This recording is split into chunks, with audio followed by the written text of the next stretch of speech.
You're listening to a 58 Ember production. GIRLSCAMP,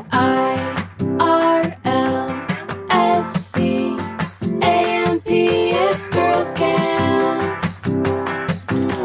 Hello, everyone. I'm Haley Rawl, and you're listening to the Girls Camp podcast. Welcome.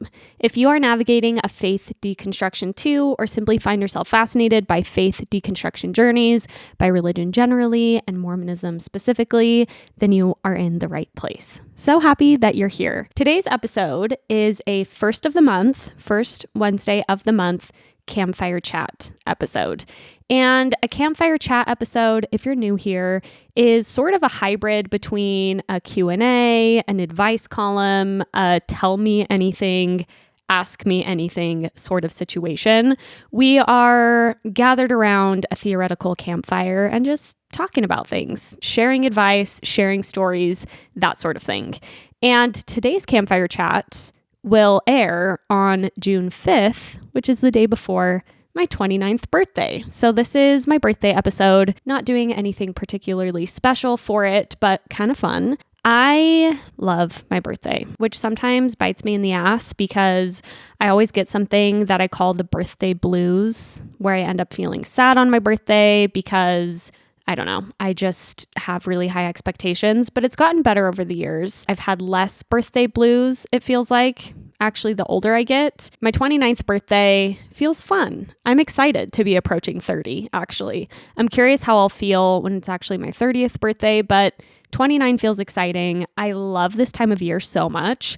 I was thinking the other day, because it's Gemini season and I'm a Gemini, and I was thinking, I love Gemini season. I think it has very little to do with astrology and very much to do with the weather and just enjoying May and June. I think it's just such a lovely time where you remember how miserable you've been if you're in Utah because you've been so cold, and you are happy again. So I love Gemini season for that reason. And also I just love my birthday. So happy Gemini season to all, and happy birthday to me. I have curated our questions submissions for the campfire chat. I actually did this last night while I was pretty deep into my evening edible. One of the things that I love about being on an edible is that every thought strikes me as so profound, and I will just have the most mundane run-of-the-mill thought or idea, and it just feels so profound and existential. And as I was curating these questions, I felt like I had some profound realizations. So we'll see how those hold up in the sober light of day. I was actually remembering a fun memory of my dad. This was probably 6 months or so before he passed, and I was already kind of considering doing psychedelic assisted therapy and wasn't sure, still am not totally sure if I wanted to do ketamine or mushrooms. Anyway, I called my dad because he's done ketamine therapy, and I was asking him about his experience because he's also done mushrooms just recreationally, and it was fun to talk to him about all of that. But I was like, yeah, what was it like, being on ketamine? And he said, I had a lot of thoughts that felt very profound at the time, that felt profound while he was still under the influence of ketamine. I just thought that was such a funny way of putting it, because I think you absolutely bring some of that, those insights and realizations with you after experiences like that. But I just always thought it was funny how he put it that way. And whenever I'm high, I'm always like, I'm curious if this is actually profound or if I'm just really, really high.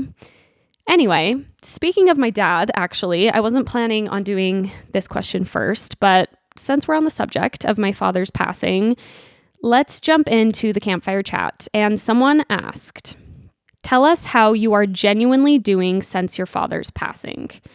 Okay, this is kind of the worst place to put a pin in that, but I did want to mention the campfire chat submission box is live at all times. I have a highlight on my Instagram, and there's a submission box there that we're just going to keep running always. So if you have thoughts, questions, needs for advice or anything, you can find the submission box on my Instagram. So Instagram highlights, campfire chat. Okay, back to my dad dying.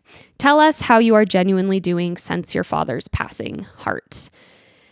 That is such a kind, thoughtful question. Thank you. I actually, the way this person asked, tell us how you are genuinely, they put that in all caps, doing since your father's passing. This is kind of how Bentley will ask me sometimes, where he's like, okay, cut the shit, Haley. Like, how are you? I think I've always been a pretty big compartmentalizer, even specifically with my daddy issues. I've always just kind of had it in its own little box. Since my dad died, I don't feel like on a day-to-day basis, I'm like really touching or engaging with my grief very actively, but it definitely is still there and will pop up at unsuspecting times. I'm sure that if you are looking to heal or like work through your grief in a really productive way, probably not best to put it in a box and shove it deep down. I do know that, and am looking to get back into therapy for that very reason. Especially, I think psychedelic assisted therapy will be really helpful for me. But at the same time, like, I've just been thinking too about how there's just not a lot of space for grief in our capitalistic society. There's just like not a lot of time and space for grief. And it's something that feels so tender that I kind of sense like I can't quite go there very often because I just have to like take care of my kids, do my job, like keep doing what I have to do. But I do want to actively create more space for grief. We actually celebrated my dad's birthday on the 14th. We went and visited his grave, and then we did a thing with his family, like his siblings and parents, on the 18th. All together, we went to his grave. And it was really nice It was really cathartic to kind of tap back into that and to just think more about him and just let some of that emotion move through me. I want to visit his grave more. It's been a really helpful way to process. Actually, physically being there at his grave has been, helpful for me. So I'm hoping to do that more this summer as well. The thing that is still quite present for me, which I've talked about here and there, but have probably downplayed quite a bit, is the fear of death and this fear of mortality thing. It kind of comes and goes, but it still feels like pretty significant for me and something that I'm feeling pretty regularly. This just kind of deep fear of death that also, it's not even just death itself, like being afraid of dying, but it's more just this existential crisis about the permanence of death and then how that affects life and the meaning of life and all of those things. And it's not something that I talk about all the time because kind of a buzzkill to be chatting about your debilitating fear of death and your existential crisis. But I'm also trying to find more ways to tap into that, to work through some of that. I actually saw a book recommendation from Uncertainly Carly on Instagram. She's fantastic. And I'm hoping to read it. I actually took a screenshot so I can share it. She posted this just last night, and it's called Staring at the Sun, Overcoming the Terror of Death by Irvin D. Yalom. She gave it a rave review, and I read the title and the subtitle, and I was like, I should probably read that book. So I will let you know how it is, but hoping to let myself kind of dig into that more and work through it. Something that's been really helpful for me when that feels really debilitating, like I said, is reminding myself that this is just a period of time. And I'm wrestling with something really big right now. I've never really had to wrestle with death and mortality because I hadn't experienced it really closely, and also because the Mormonism answers, like, I just never really worried about it because I so believed that it would happen the Mormon way. And so I'm just allowing myself to, however long it takes, to know that that's a really big thing. And I'm not going to feel this way forever. I feel really hopeful that there will be things that help. And one thing around that too is the interview I had with Andrew McKee. He shared his brief death experience and we got to talk a lot about death. And that interview is so special to me because it was probably the first time since my dad died that I felt a really strong light at the end of the tunnel of hope and of peace and feeling like, oh, I think I'll be able to come to peace around all of this. And I'm not there yet, but talking with Andrew and getting his perspectives on not only death, but also on life as informed by death was really huge for me in that. So I'm just so happy that I got to have that and just reminding myself that, you know, there's time to work through it and I'm going to work through it. And I know that I'll be better for it at the end of all of it. I think part of my reservations in talking too much about it is because a little bit dark and dreary, again, to be discussing fears of death, but also just because I don't want to spark that for anyone else, you know, like sometimes I feel like we're all just living sometimes with these like fears or these darker thoughts around things like that, but we're all just like, gotta just keep going and keep moving. And I don't know, there's just obviously a lot there for me. There's a very long-winded answer for how I'm doing since my dad has passed. I'll keep you updated, but thank you for asking, genuinely. Okay, next campfire chat submission. Someone says, I love your platform so much. I got married at 18, pregnant at 19, and left the church in between. I'm the only one in my whole family who has left, and it's so hard to know how to raise my baby without the influence of my family and in-laws. I'm trying to decide if I want to raise him in a religion. It's hard because my husband wants us to teach him about God and prayer, but I don't know what to do or what I believe. Super valid. The thing that I thought of when I first read this in my stoned state last night, I don't think that the concepts of God and of prayer are at all bad. I actually think I kind of view those things now as fairly neutral. And I think that there are healthy ways that we can identify with the idea of God or the idea of prayer. And then obviously there are really unhealthy ways. All of that to say, if, you know, your husband wants to teach your child about God and prayer and you're not so sure where you stand on those things, I think if I were in that situation, I would probably just be there to try and make sure that those things are taught in a healthy manner and that the God that is taught is a very loving one and not a punishing God, and that prayer is seen as, you know, a way to connect with something beyond yourself or even connect with yourself and your desires and your hopes and things like that. But it's absolutely a tricky thing. I'm coming up, you guys, on my girls starting to understand some of this stuff and ask some of these questions. I have not yet used this program because my girls are not old enough yet, but I plan to use Uplift Kids, which I've talked about a lot. Uplift Kids, hi, sponsor me. I want to use them because I've browsed some of their curriculum. They just do such a good job at creating curriculum to teach values and things like that. And it's just definitely not something I want to like not touch since we're not religious anymore. I really want to be able to have those types of conversations with my kids. And I think if God and prayer are maybe part of that for you, if you and your husband come to a good compromise, I don't think that's a bad thing at all. And you're amazing for being a 19-year-old mom and navigating a faith transition. So hats off to you. And that baby is lucky to have such a thoughtful mom too. Next submission. I am done with the church. 100% don't believe. But my husband is very much on the fence. He doesn't go to church, doesn't read scriptures, doesn't pay tithing, swears, drinks coffee. The only Mormon thing he still does is wear his garments. He's read parts of the CES letter with me as well as listened on some of my deconstructing resources, but he isn't sure where he stands. It makes me frustrated, and I don't like bringing it up with him because he shuts down whenever I do. I think that it would be much easier if he was still 100% true believing Mormon, because then I would know what our boundaries are with religion.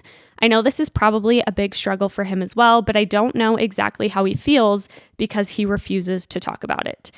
Any advice on how to go about this situation would be helpful. My first thought on reading this is how often I think we make things about the thing as opposed to the underlying emotion around that thing. I'm working on this in a lot of my relationships, but just realizing, like, especially with Bentley, my partner, a lot of times we're arguing about something, but that's not actually what we're arguing about. It's basically just one or the other of us saying, I'm struggling with this, or I'm sad, or I'm overwhelmed, but it ends up coming out in like a fight about the dishes or what have you. And I think obviously religion and religious beliefs are so closely tied in with our emotions and our identity that it makes it so tricky to talk about these things, because they're kind of like serving sometimes almost as a facade for those things. So I don't know. How does that translate into any useful advice?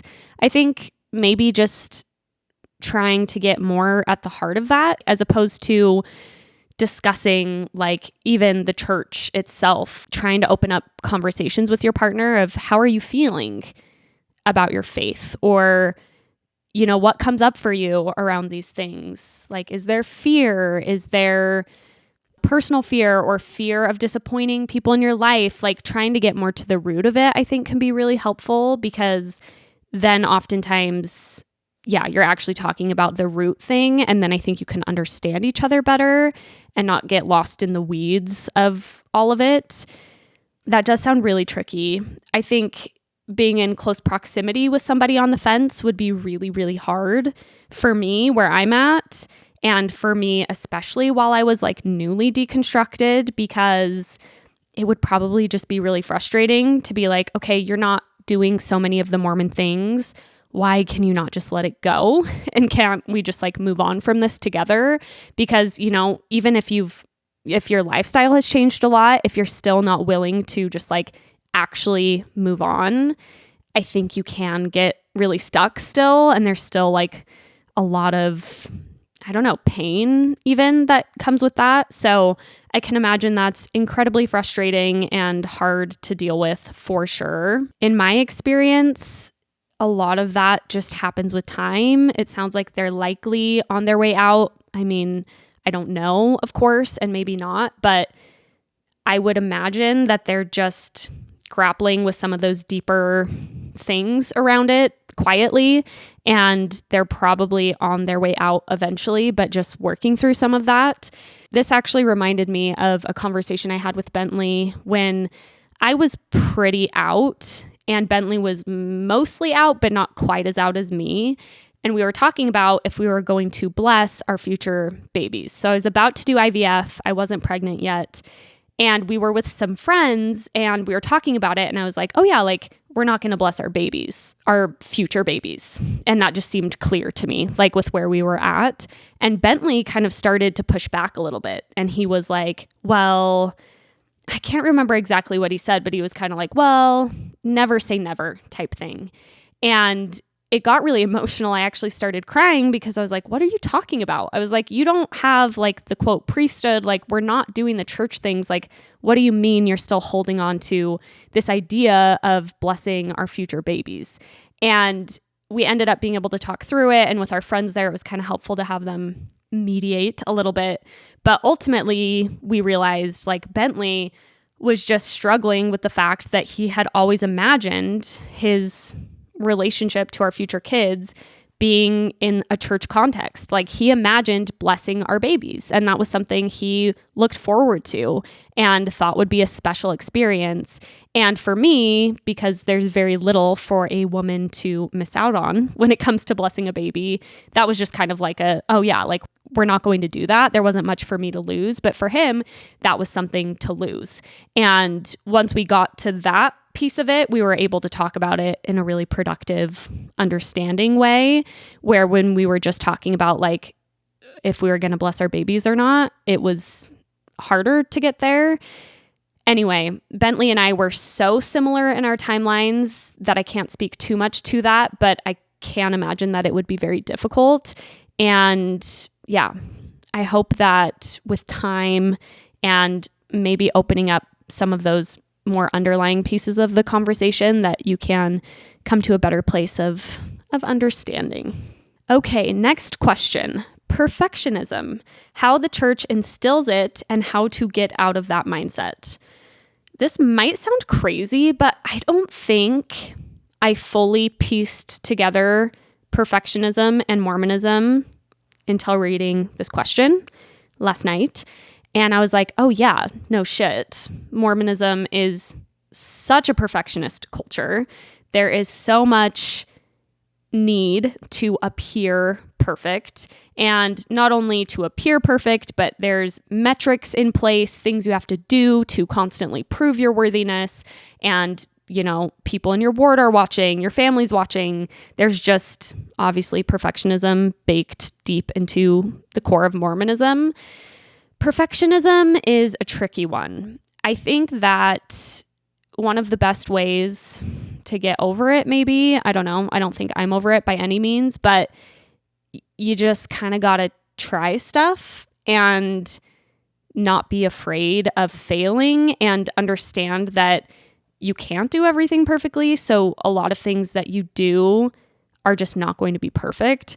I think the podcast helped a lot with this because my first episode, you guys, the way I recorded that first episode, I would record literally a sentence, I'm not joking, and then I would stop the recording, and then I would think, okay, what am I going to say next? And then I would hit record, say my next sentence. Then I'd go back and listen through, and then I was like, no, that's not right. I'm going to redo that, start at the beginning.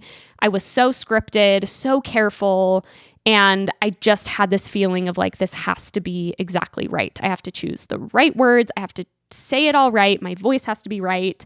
And even then, I didn't feel like my first episode was even close to perfect, but I just realized at some point I just have to start doing the damn thing. And it's been helpful with the podcast because I just have to pretty constantly have this feeling of this isn't perfect. And when I'm editing, I think, I wish I said that differently, but I can't now. And I just have to do it, even though it's not perfect.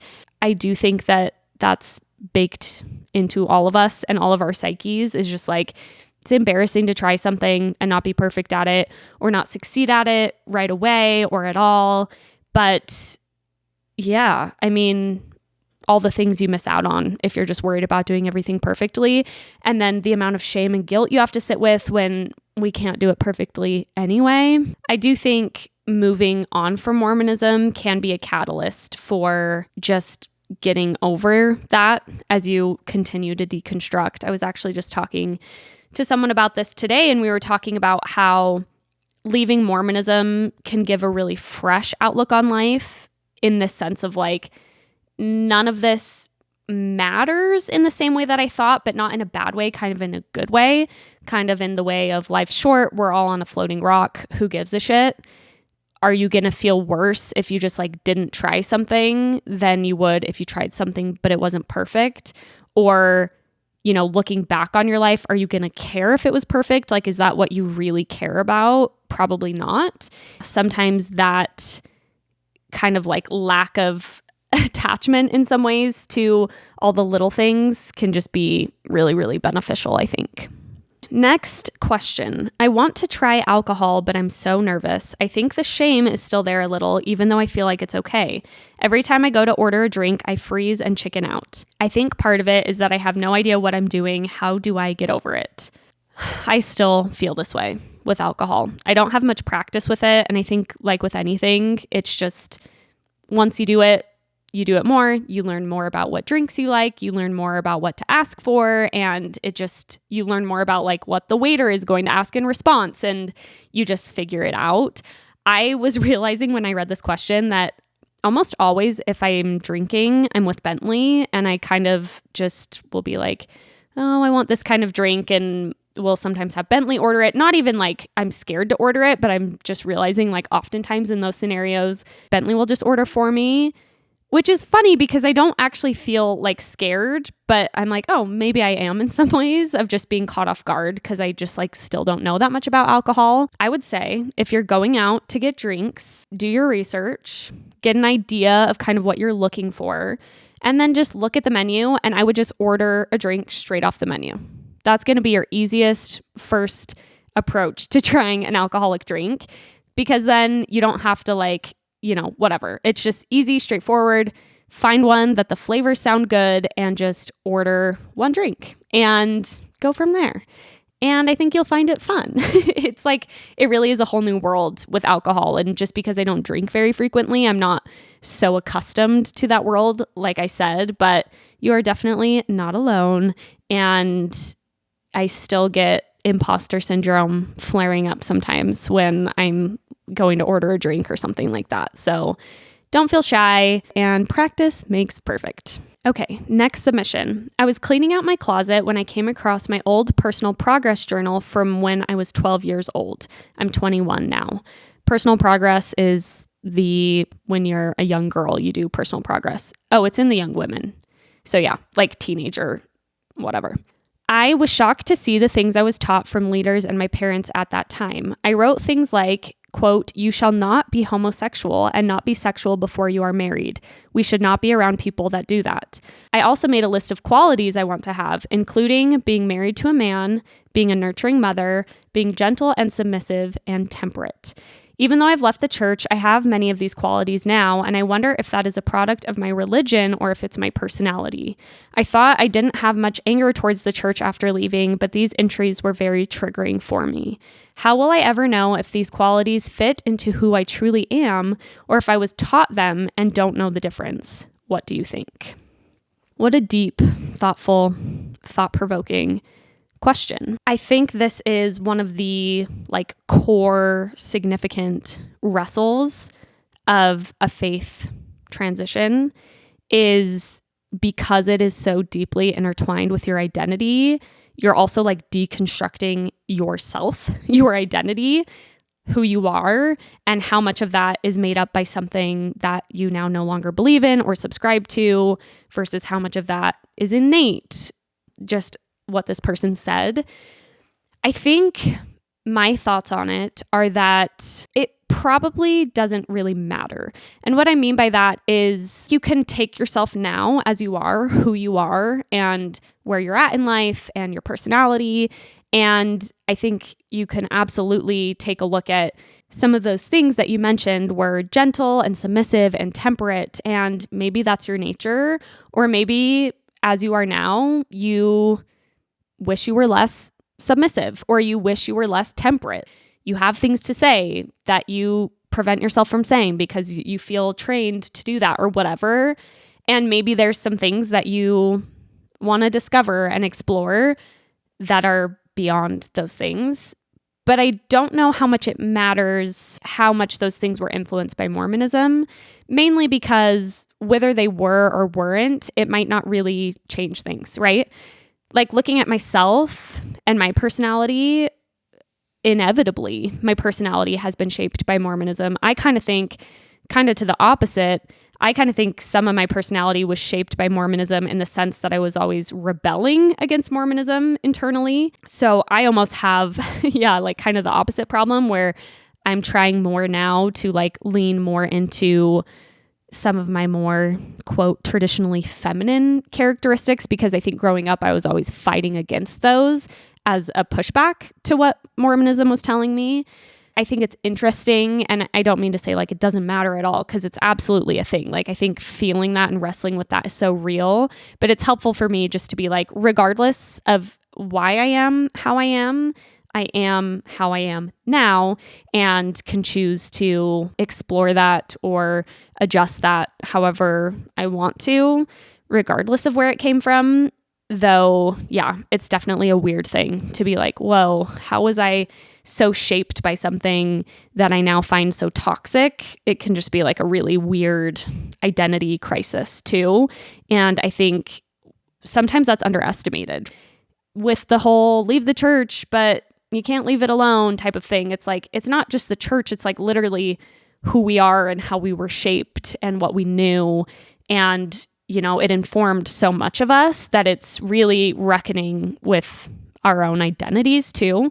So I think that's just a really valid thing to feel for sure.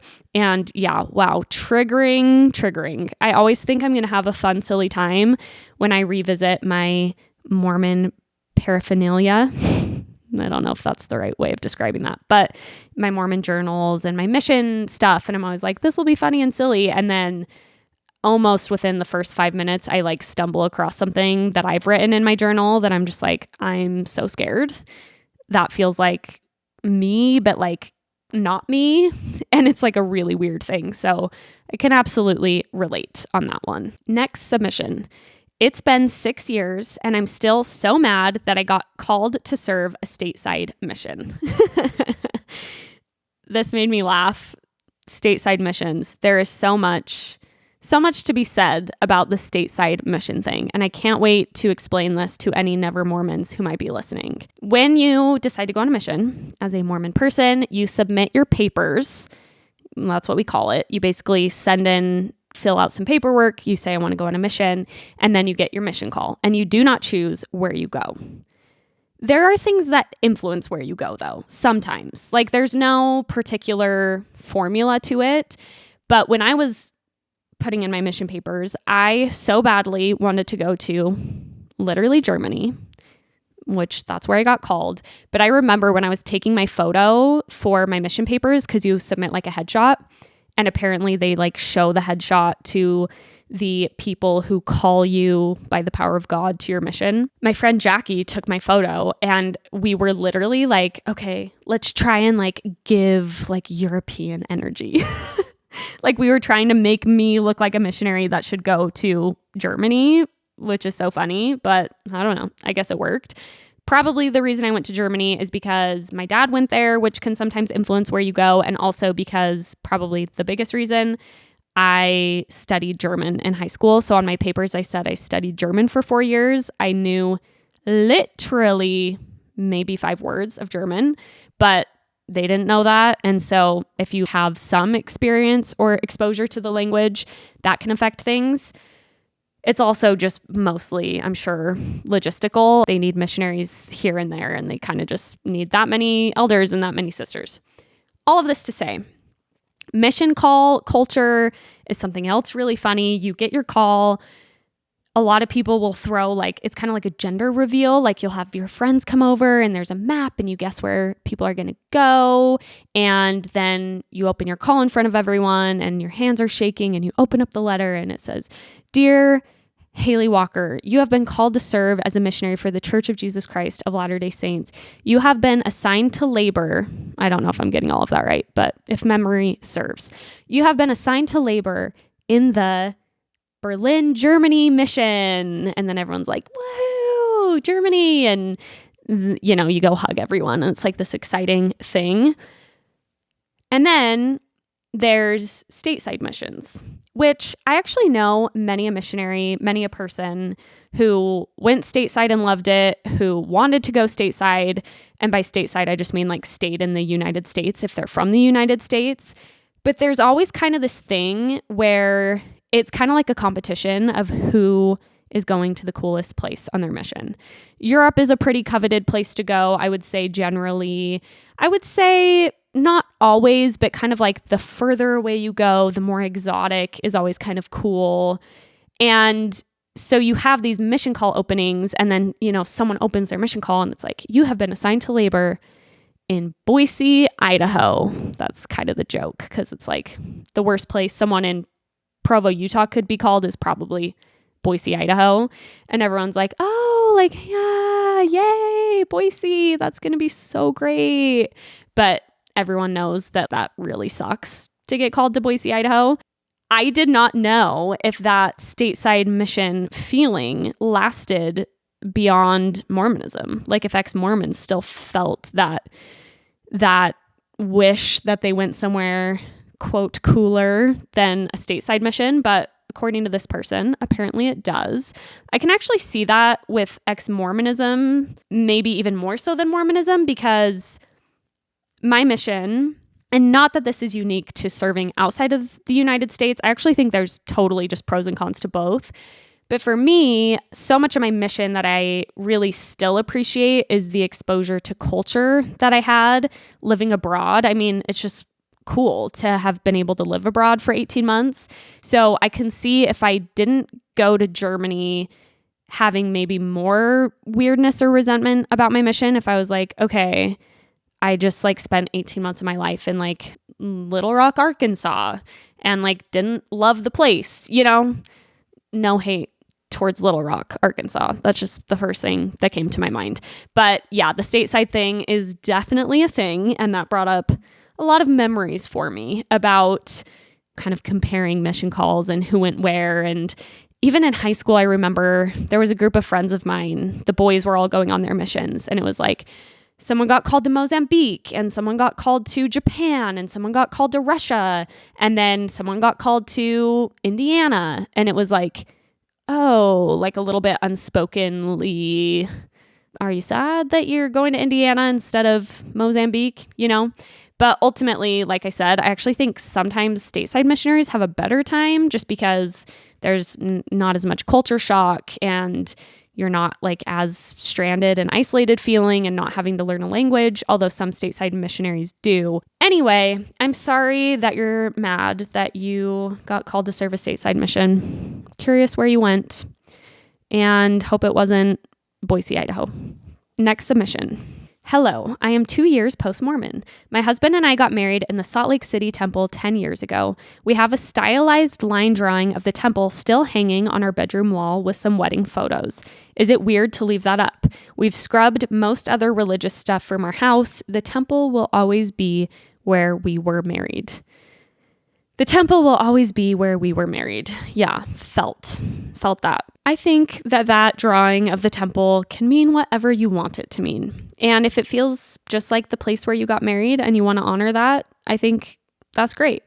I honestly think temples can be really pretty. There's a lot of really gorgeous temples when we're just talking about like architecture wise, they're really interesting buildings. You can have pretty photos of them or line drawings of them. And if that's what it means to you, I say keep it up. Reclaim the temple for what you want it to mean. And if it's just the place where you got to commit to your partner, then I think that's lovely to have a way to honor that. And if it doesn't trigger you, I see no reason to need to take it down. Next question. This might be a bit silly, but here we go. I've seen missionaries around when I'm out and about and sometimes wish they would come talk to me only to let them know I'm the happiest I've ever been being outside of the church. Is that unnecessary or rude? I've always tried to think of something to say when that moment happens that's respectful but still proving my point. But I also hope to open a portal of their brain that would make them think a little outside of the Mormon box. Thoughts? Ooh, I wish I could open this up to the crowd. I'd be really curious everyone's thoughts on interacting with, engaging with Mormon missionaries as an ex-Mormon. I don't think I've told this story yet on the podcast. Stop me if I have. I ran into some missionaries probably a year ago, maybe more, in our neighborhood. Long story short, there was no avoiding it. Like I was walking on a small path and they were walking towards me, 2 elders, so male missionaries. And my thinking was, I still feel this way. I think it's important to be polite and kind. I think missionaries are so young. When I look at myself as a missionary and where I was at mentally and what led to me being there, there's no need to be unkind to Mormon missionaries. I don't think that's even like justifiable, probably, because yeah, they're annoying. Maybe if it gets to a point, which is where I'm next coming to in my story. So the missionaries approach and I'm like, oh, I've already thought about this. I'm going to have a nice little convo with them, just be very firm in where I'm at, but just, respectful. So they approach me. I told them, yeah, my husband and I live here. We were like outside of my house. And I said, we've actually left the church. We feel really great about that decision. But I've been a missionary too. And I know that it can be hard. And like, if you need anything like a snack or a meal, let me know, but we're not interested in church stuff. I think they kind of played like a little bit coy for a little bit where they were kind of just like, oh yeah, like where'd you go on your mission? And we were just kind of chatting. And then, I think they were trying to get my information. They were trying to figure out what ward I'm in because we haven't been to church since we've been here. So they were like looking at my name to figure out the ward I'm in, which I was like, I don't need that information. I'm not going, but whatever. And then I think I was ready to leave and I was like, okay, like, nice to meet you. And one of the elders goes, "Can I ask you a question?" And I was like, "Sure." And he said, "Have you read the Book of Mormon?" And I was like, "Buddy boy, I have done this myself, and I've done it a lot better than you're about to do to me. And you're not going to get me. You're not going to get me that way. We don't need to do this. You don't need to ask me if I've read the Book of Mormon, so I can say yes. And then you'll say, well, at the end of the Book of Mormon, when it says to pray about it, did you do that? And what did you feel?" And I'm like, I know the tricks. I've done the tricks. I did the tricks myself. I'm not interested in that. And it just felt, bless his heart, it's not his fault, but it just felt so condescending and so unfortunate, because I was thinking, I just wanted to have a nice interaction. I wanted to say, I respect you. Here's where I'm at. Please respect me. Good luck with everything. And then it couldn't just be that, right? And it couldn't just be that because of the training that missionaries have, that I had, that I did, which is you can't just let someone say like, I'm good and I'm happy. You have to keep pushing. It's like sales. It's just sales tactics. Then you have to say, well, this or well, that, and try and trap someone, which doesn't seem like a very productive way to get someone to convert or reconvert to a church. Anyway, I digress. It was kind of a bummer of an interaction. And I ended up being like, when he said that, he was like, have you read the Book of Mormon? I was like, yeah, like, I don't want to do this. I think I just said that. And I was like, nice to meet you. Bye. Like, I wasn't mean. Anyway, I think it's probably a case-by-case basis. Like, if I saw the missionaries knocked on my door and I could see on the camera, I probably wouldn't answer, to be honest with you, just because, I don't know, it doesn't feel worth it. But if I ended up encountering missionaries like that again, I don't know, maybe some missionaries, if they're genuinely asking, like if you say like, yeah, I've left the church, and they're like, oh, tell me about it or something. I mean, they're just people. Like, I think feel free to share what you feel like you could share, but just remember that like the messaging they're getting all day, every day is that they have one purpose, and it's to convert and to reconvert. And it's hard to have that kind of conversation with people in that mindset. At least it was for me. But maybe they'll meet some cool missionaries and say something that can, you know, trigger something for them. I know a lot of stories of people who actually began deconstructing their faith on their missions because of something that people said to them while they were a missionary, whether it was, you know, a mean thing or just someone saying like, oh, actually, like I heard Joseph Smith had 14-year-old wives, and they're like, well, that's interesting. Let me look into that. So you do you, but that's my little missionary running into the missionaries saga. Okay, next one. And this one is about sex, in case you're in the car with kids or something. I have been married 8 years and never had an orgasm. I can't get out of my head. How do I get there? Do I have to use some substance to get that part of my brain to shut off? I feel like if it happened once, it would be easier to make it happen again. IDK. We need to get you orgasming. Orgasming is one of those things in life where amongst it all, amongst any existential crisis or logistical problem that you're dealing with in life, a good orgasm can always help. And I want that for you, and you deserve that so much. 8 years is a long time. I would say see a sex therapist. That might seem like no shit, but I didn't really understand that there is like a whole specialty around sex therapy, because sexual things like this, like whether it's not being able to orgasm, any sexual dysfunction, even pain with sex, there is so much about us that is wrapped up in sex and vice versa. And there are people specialized in that very thing.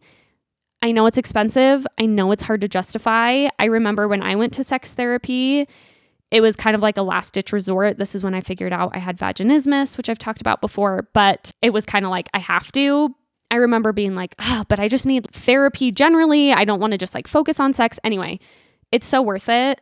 I think a sex therapist would have, I know they would have like so much advice and thoughts for you about how to get out of your head. I'm sure there's lots of shame there. There could even be like, I mean, it just goes so deep. Truly, it goes so deep. But one thing I do know, and I will testify of, is that you deserve to orgasm. So get your ass in sex therapy, and hopefully that will help. I'm sure, like I said, I know that you will be able to get there. Get there and get there.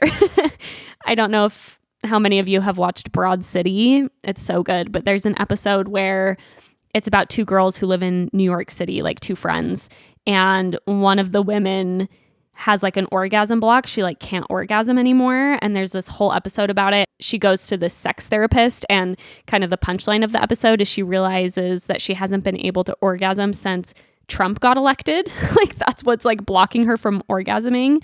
Anyway, it's super funny. But I also just want to say, like, I think that this is common too. Like I think a lot of people, especially with hyper religious backgrounds, have these kinds of things. So don't feel shy and find someone to help you out. Next question. My sister has had 1 foot in and 1 foot out of the church her whole life. Her husband is never Mormon. I was 100% in, and I did everything by the book. We have both completely left the church now, but she has talked with others in the family about why I am so bitter and upset toward the church. I don't know how to handle this without belittling her experience. Any advice? When I read this one, I was thinking this is kind of the opposite of the prodigal son parable in a way.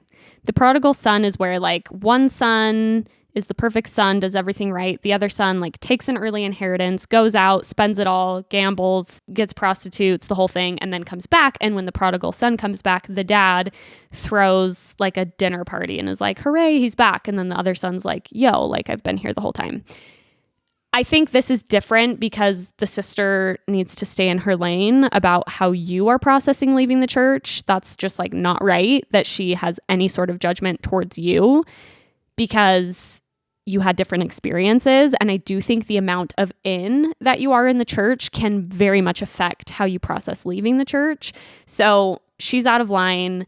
I think if I were you, I like how you said you don't want to belittle her experience, but I think you could just say like, hey, like I've heard that you have some thoughts around how I've left the church.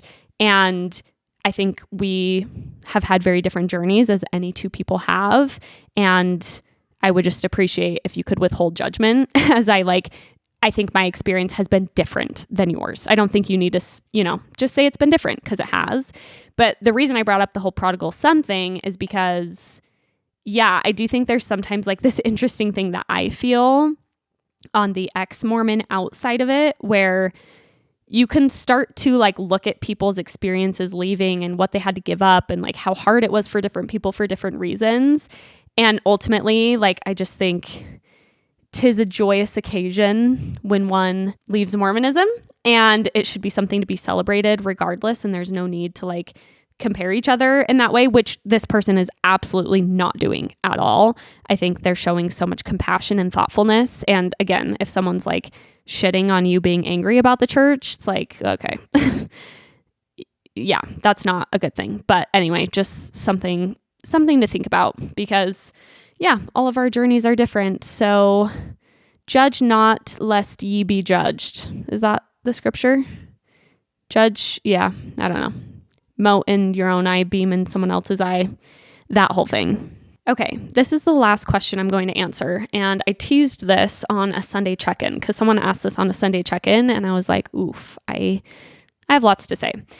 This question is, do you feel more enlightened and educated than members of the church, the Mormon church? What an interesting question. The first thing I thought of is when I was still in the church and our friend Jed had left the church, and he was one of the people who left the church first in our lives, and we would argue about it. Not really argue, but like arguing kind of passive aggressively. And I said some fucked up shit, which I've since apologized for. But one night we were talking about church stuff, and I remember Jed said something about church history knowledge or whatever. And my response to Jed, which he never has forgotten and will remind me still to this day, not really, but he has mentioned it a couple times. He said that I said to him, which I remember saying, I said, do you think you, Jed, know more than the professors at BYU know, like the religion professors, about church history and like the origins of the religion and the religion itself? And that was my defense mechanism, right? Because I felt insecure about what I knew about church history, which at that point was not much. And so I was like, well, there's other people smarter than me who know more than me, and they've still chosen to stay. And I was really triggered by this idea that Jed thought that he knew more than me and he had left because he had known more, which ultimately I do think in a lot of ways was the case. But I also think in some ways, if Jed's listening, I do think in some ways I still stand with my point. So I guess what I'm trying to say with my point about BYU professors knowing a lot about their religion but choosing to stay, I think what I would say now about do I feel more educated than members of the church?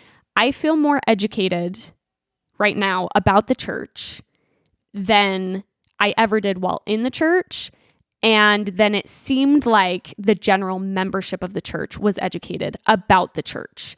And I'm not talking about just educated generally. I'm just saying like how much knowledge you have about the religion, including the history, the doctrines, all of that. I definitely know more now in ex-Mormonism.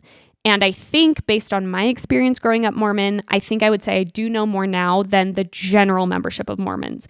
However, I don't think that being educated about the religion necessarily means leaving, if that makes sense. I do think there are plenty of members who are very educated about the religion and decide to stay still, which, you know, there's many reasons for that. Many reasons. Ultimately, what I chalk it up to is like, if you're determined to stay, if you have not allowed yourself to like have a choice of leaving, there's a lot of information that you can make work and that you can find apologetics for, is like how I see it. So the educated thing, do I think I'm more educated than every member of the church? No. Do I think that oftentimes ex-Mormons know more about the Mormon religion than the general membership of Mormons? Yes.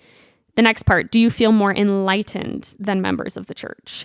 I'm going to look up like a definition of enlightened because let's see what we're working with here. I just asked ChatGPT. Okay, enlightened generally refers to having or showing a rational, modern, and well-informed outlook. It can also denote being free from ignorance, prejudice, or superstition. Yeah. Do I feel more enlightened? I mean, based on that definition, I think that faith, any sort of faith in anything really, is at some level irrational. Like that's kind of the point of faith, right? Faith is believing in something that can't be proven. So I think that if we're looking at enlightenment as like favoring rationality, then yes. But I don't know.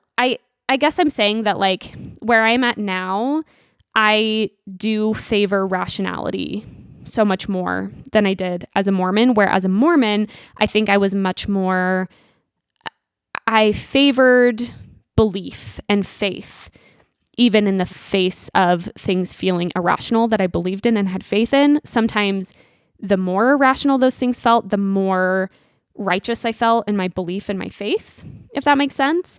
But I don't know. I guess I'm just being careful and wary because I don't want to be like, oh yeah, I'm so much more enlightened now than all Mormons. But I just think religion generally, like having that sort of belief framework does require faith, which in some way denies rationality, which I don't think faith is always a bad thing. I think faith can be a very good thing, but I do think faith can be a very bad thing. And particularly if faith is built on a lack of sound information and on the full information. I did a reel about this. There was a Mormon content creator and she was talking about deconstruction and how she thinks it's like the word itself comes from Satan. And I was just saying that ultimately that same thing, right? Like, sure, if you want to believe in something, if you want to have faith in something without empirical evidence, that's fine. And I think there can be some beautiful things about that to some extent. However, that faith should be grounded in at least sound information about what we do know. Meaning, if you want to believe in Joseph Smith as a prophet, you should know who Joseph Smith was and what he did and the context of the revelations he had and the context of the book he wrote, the Book of Mormon. And then if you choose to have faith, that's one thing. But I don't think you fairly can choose to have faith in something if you don't actually understand the like core origins and premise of the thing that you're having faith in. And that's what feels frustrating to me about many Mormons is I think they're basing their faith on something that they don't even have all the information around. And that information is available. And you should have all of that information when you're making a decision to like believe in something, dedicate everything to something, build all of your life values around something, all the things. You should at least, know what there is to know and be allowed and even encouraged to know those things. Now I'm just kind of reiterating what I said on that reel, but yeah. Do I feel more educated and enlightened? It's complicated, but I do think, at least for me and my experience, as I've spoken to so many times, yeah, leaving Mormonism was definitely a catalyst for me to educate myself more and to really get more real and concrete about my values and about what I prioritize in that way. And I'm glad for it. One last thought I want to share is that I've been thinking a lot about what a joy it is to be able to evolve and change, and how, I don't know why I'm like waxing all sentimental about the podcast lately, but I don't know. I'm coming up on like a year and a half, and I was just remembering like where I was at when I did my last episode right before my birthday. And I've just changed a lot. Like, I think my opinions have changed. I think the way I show up here has changed. And I've just been thinking about how nice it is to be able to do that here and to be able to do that in my life with my partner, with my friends. Like, it just feels like such a theme of this phase of my life. Maybe that's why I'm feeling, it's not even nostalgic, but that's why I'm thinking this way, is because I'm coming up on my birthday. But I don't know. I just think that it's really a joy to evolve and to change. And I think that that should be something that we look forward to and embrace. And I was thinking the other day, like, who knows a year from now where I'll be and like how I'll have changed. Maybe I'll be Mormon again. I think we can safely say not that. But it was kind of fun to think like there's still so much to learn and so much that I'm probably going to like, change my mind on some things and stay on other things. And I don't know, it's just cool to feel like I have the permission to do that in this space. So thank you for that. And thank you for listening to me share my thoughts, my feelings. Thank you for writing in. Like I said, write in for next month's campfire chat. And if you want to support the podcast, follow me on Instagram, Girls Camp Podcast, TikTok, Haley Rawl, YouTube, Girls Camp Podcast. Leave me a review, a rating. I would love it so much. That would be the best birthday present ever. Thanks so much for being here. Love you. Bye. GIRLSCAMP, it's Girls Camp. This has been a 58 Ember production. For more shows, please visit the 58 Ember channel, 58ember.com, or find us at 58 Ember Media on socials.